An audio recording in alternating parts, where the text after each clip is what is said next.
विश्व हिंदू परिषद दिल्ली प्रांत के सम्माननीय अध्यक्ष श्रीमान कपिल खन्ना जी, कालका पीठाधीश्वर महंत सुरेंद्रनाथ अवधूत जी, मंचस्थ सनातन हिंदू धर्म के विभिन्न संप्रदायों के संत साध्वी और दिल्ली प्रदेश में काम करने वाले हिंदू समाज के विभिन्न संगठनों के उपस्थित प्रमुख कार्यकर्ता बंधु,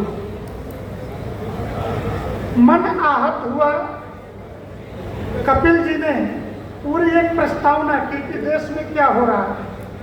दिल्ली देश की राजधानी है और कुछ लोगों के उल जुलूल वक्तव्य पर प्रत्युत्तर देने की स्थिति बनी है, तो मैं इनके एक एक प्रश्नों का उत्तर 4-4 वाक्यों में दे करके विषय को पूरा करूंगा। सर्वप्रथम शुरू करता हूं श्री राम जन्मभूमि को लेकर के गुजरात में एक बयान दिया गया कि हमने अयोध्या में आंदोलन को हरा दिया। मैं इतना ही कहूंगा कि मिस्टर राहुल गांधी, आंदोलन को तुम्हारे बाप नहीं हरा पाए थे। जय श्री राम। इतिहास की तारीखों में देखना, तुम्हारे पिता इस देश के प्रधानमंत्री थे और तुम्हारे छाती पर मूंग दलते हुए हमने 9 नवंबर 1989 को श्री राम जन्मभूमि का शिलान्यास अयोध्या में किया। तुम्हारी ही सरकार थी, पीवी नरसिम्हा राव प्रधानमंत्री थे और हमारे बजरंगियों ने 6 दिसंबर 1992 को बाबरी मस्जिद धूल धूसरित कर दी। जय श्री राम। तुम्हारी औकात नहीं थी कि तुम हमें रोक पाते और आज भी तुम्हारी औकात नहीं है कि तुम हमें रोक पाओगे। इसलिए आंदोलन को हराने का सपना देखने वालों, अयोध्या लोकसभा नहीं है, लोकसभा फैजाबाद है और अयोध्या की विधानसभा हम जीत करके आए हैं इस लोकसभा चुनाव में।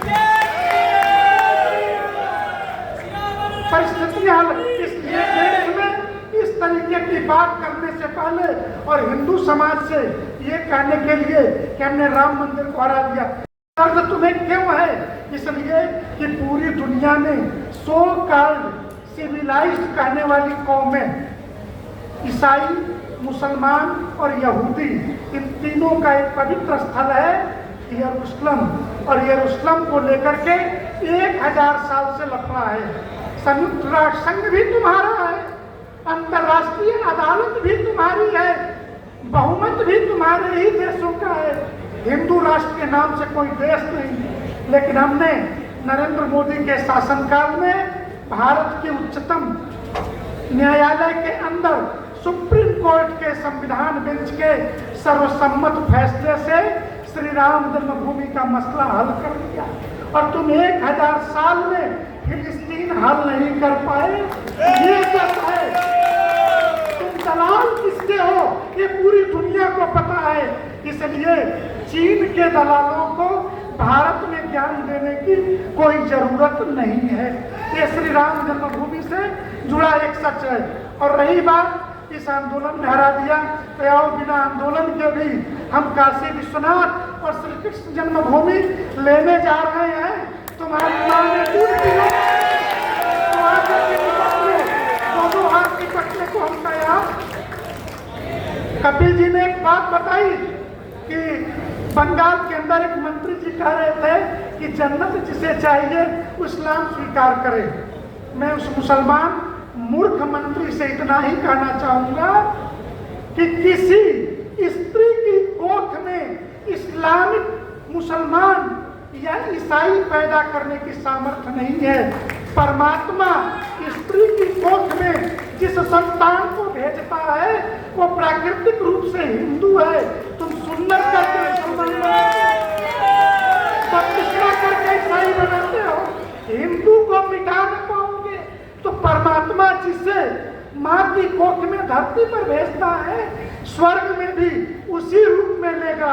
इसलिए स्वर्ग का एकमात्र अधिकारी सिर्फ और सिर्फ हिंदू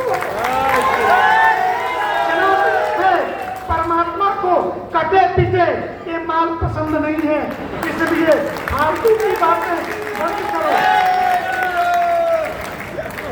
और इस्लाम ही तो कहता है ये जितने कब्रिस्तान में गए हैं कयामत के दिन गड़े मुर्दे खड़े होंगे, सबके हिसाब होंगे।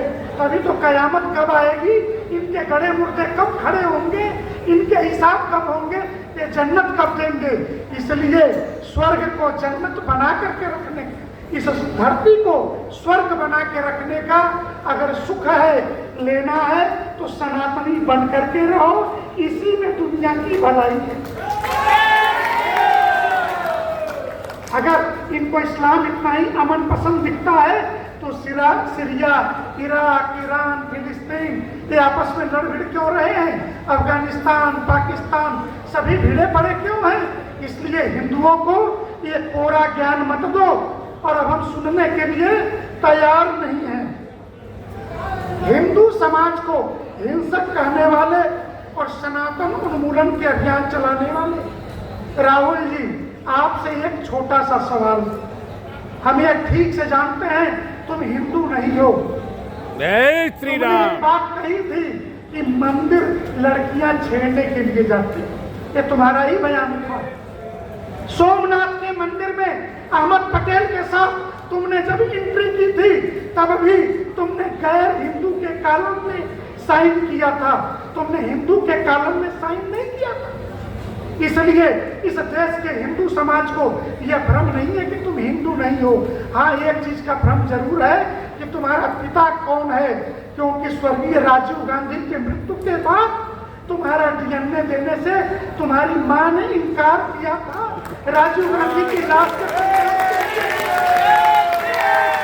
इसलिए देश को यह बताना होगा, देश यह जानना चाहता है कि वास्तव में तुम्हारा पिता कौन है, क्योंकि गीता के दूसरे अध्याय में ही भगवान श्री कृष्ण ने कहा है कि वर्ण संकर संतान कुल का ही नहीं, राज्य का और राष्ट्र का भी, समाज का भी नाश कर देता है। इन वर्ण संकर संतानों के बारे में भी देश को जानने का पूरा हक है। एक शब्द चला बीच के दिनों में राजनीतिक रूप से कि हम नफरत के बाजार में मोहब्बत की दुकान खोल रहे हैं। राजनीति में यह शब्द खूब चलाया गया और बताया गया कि हिंदू हिंसक है, हम मोहब्बत की दुकान खोल रहे हैं।